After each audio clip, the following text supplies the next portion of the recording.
Teacher of MS school. आज मैं फिर से आप लोगों के सामने हिंदी में नए टॉपिक के साथ हाजिर हूँ।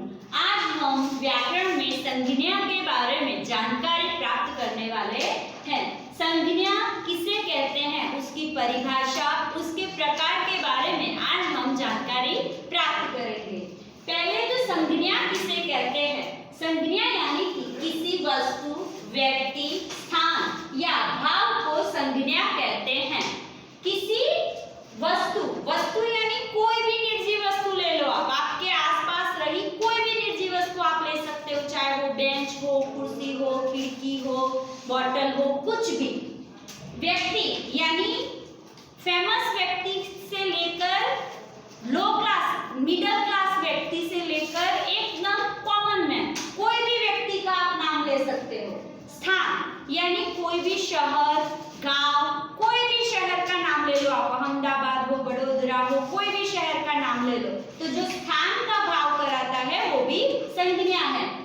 भाव, तो भाव क्या है? अनुभूति है, तो भाव का भी हम संज्ञा के अंदर समावेश करते हैं।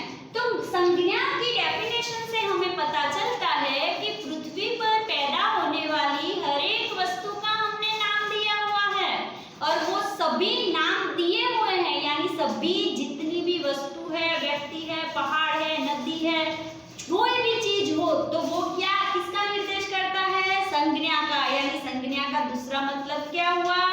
नाम। तो ये संज्ञा को आप, उसकी व्याख्या है वो आप ठीक से समझ गए होंगे।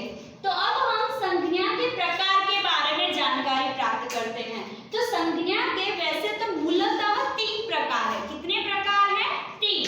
एक है जातिवाचक संज्ञा, व्यक्तिवाचक संज्ञा और भाववाचक संज्ञा। पर अभी आधुनिक प्रकार आप उसके देखो तो कुल मिलाकर 5 प्रकार है। आपको कोई पूछे कि संज्ञा के मूल कितने प्रकार है, तो आपको 3 ही बताने हैं, और पूरे प्रकार 5 है, तो वो 5 प्रकार का मैंने यहाँ निर्देश किया हुआ है। तो पहला है जातिवाचक संज्ञा, व्यक्तिवाचक संज्ञा, भाववाचक संज्ञा, समूहवाचक संज्ञा और द्रव्यवाचक संज्ञा। यहाँ हम एक के बाद एक सभी संज्ञाओं के बारे में डिटेल्स में जानकारी प्राप्त करने वाले हैं। तो आप कलम और नोटबुक लेकर रेडी हो जाओ। तो अब हम सबसे पहले जो संज्ञा के बारे में जानकारी प्राप्त करने वाले हैं वो है जातिवाचक संज्ञा।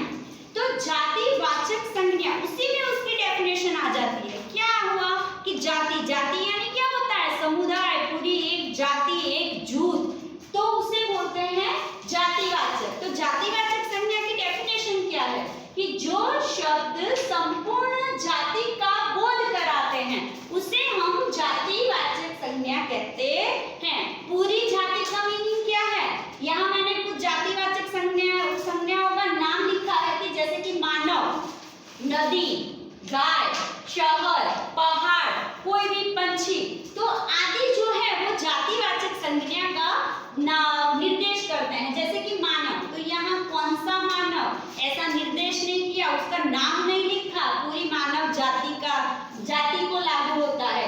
नदी, तो हमारे देश में बहुत सारी नदियां हैं, तो ये नदी का नाम नहीं निर्देश किया, यहाँ एक सिर्फ नदी लिखा है ना, तो वो नदी एक पूरी नदी जाति के लिए लागू होता है। गाय, तो गाय के भी बहुत सारे प्रकार होते हैं, जर्सी है, ऐसे कोई भी प्रकार, बहुत सारे प्रकार की गाय है, पर उसमें गाय का नाम नहीं लिखा कि कौन से प्रकार की गाय, पूरी गाय जाति के लिए है। तो यहाँ शहर, तो अहमदाबाद, बड़ोदरा, बहुत सारे शहर के नाम है, तो उसमें शहर का नाम निर्देश नहीं किया, सिर्फ शहर लिखा है। तो यहाँ आप देख सकते हो कि पहाड़ में भी नाम निर्देश नहीं किया, पूरे पहाड़ की जाति के निर्देश किया है। तो ये हुआ, जितने भी शब्द है वो जातिवाचक का बोध कराते हैं।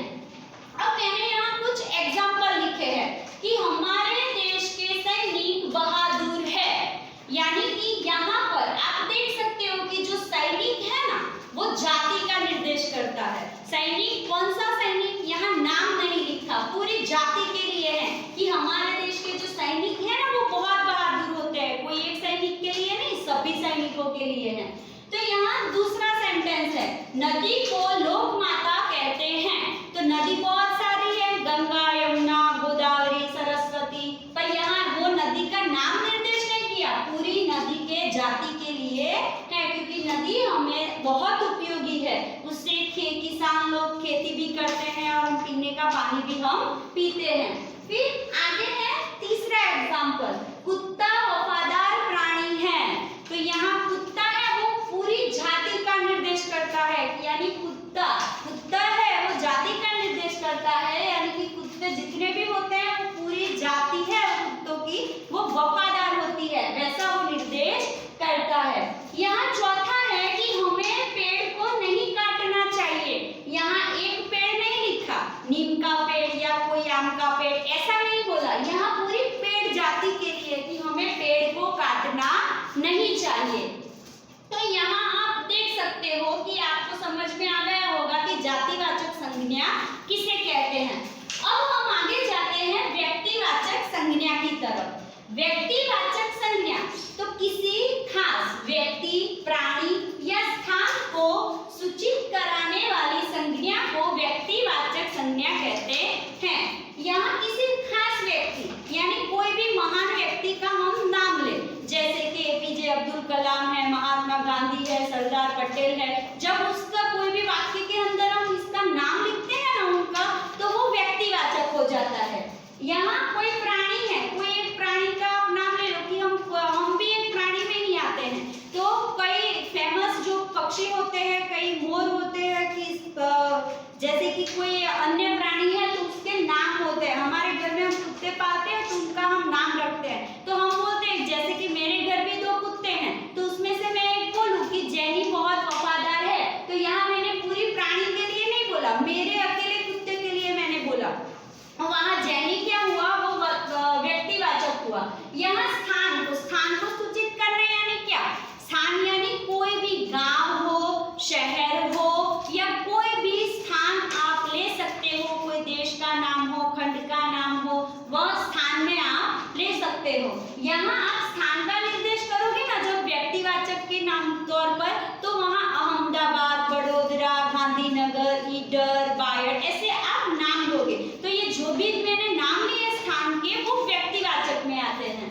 तो अब हम देखते हैं कि व्यक्तिवाचक नामों के मैंने यहाँ कुछ एग्जाम्पल लिखे हैं, जैसे कि गांधी जी, नर्मदा, नीम, महेश, हिमालय। तो ये जो भी है, ये गांधी जी एक व्यक्ति का नाम है, नर्मदा वो एक नदी का नाम है, नीम वो पेड़ का नाम है, महेश एक कॉमन मैन है, और हिमालय एक पर्वत का नाम है। तो यहाँ पूरी जाति का निर्देश नहीं किया है, ओनली एक व्यक्ति का निर्देश किया है, यानी ये व्यक्तिवाचक संज्ञाएं हैं। अब हम उस संज्ञाओं के एग्जाम्पल देखते हैं। तो यहाँ मैंने कुछ उदाहरण देखे हैं। तो नर्मदा गुजरात की सबसे बड़ी नदी है। तो यहाँ जो नर्मदा है वो क्या है, व्यक्तिवाचक संज्ञा है, क्योंकि नर्मदा है ना, यहाँ हमने नदी नहीं लिखा, पूरा एक अकेला नर्मदा नदी का नाम निर्देश किया है, तो वो एक ही नदी के लिए है। तो नर्मदा गुजरात की सबसे बड़ी नदी है।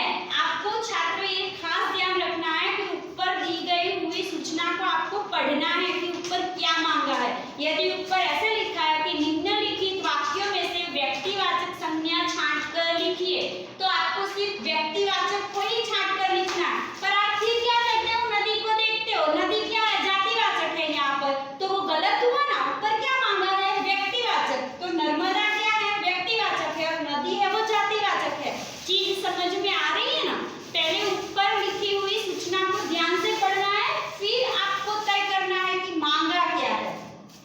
आगे दूसरा उदाहरण है, नीम गुणकारी पेड़ है। तो यहाँ नीम वो एक पेड़ का नाम है, नीम है हमारे लिए बहुत गुणकारी है। तो यहाँ जो नीम है वो व्यक्तिवाचक संज्ञा है। हिमालय भारत का सबसे ऊंचा पर्वत है।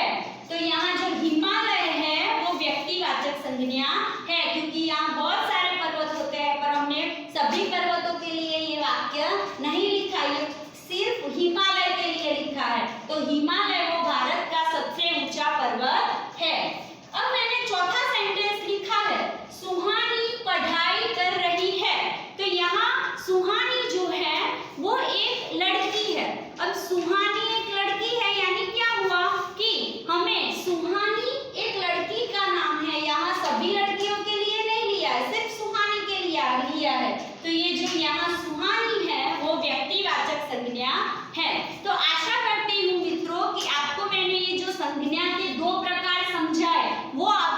अच्छे से समझ में आ गए होंगे और संज्ञा के बाकी के प्रकार है वो हम आगे पढ़ेंगे। अब ये जितने भी टॉपिक मैंने यहाँ लिखे हैं, परिभाषाएं लिखी है, उदाहरण लिखे हैं, वो सभी उदाहरण और सेंटेंस आपको नोटबुक में कंपलसरी लिखने हैं ताकि आप उसमें से देखकर मुहावरा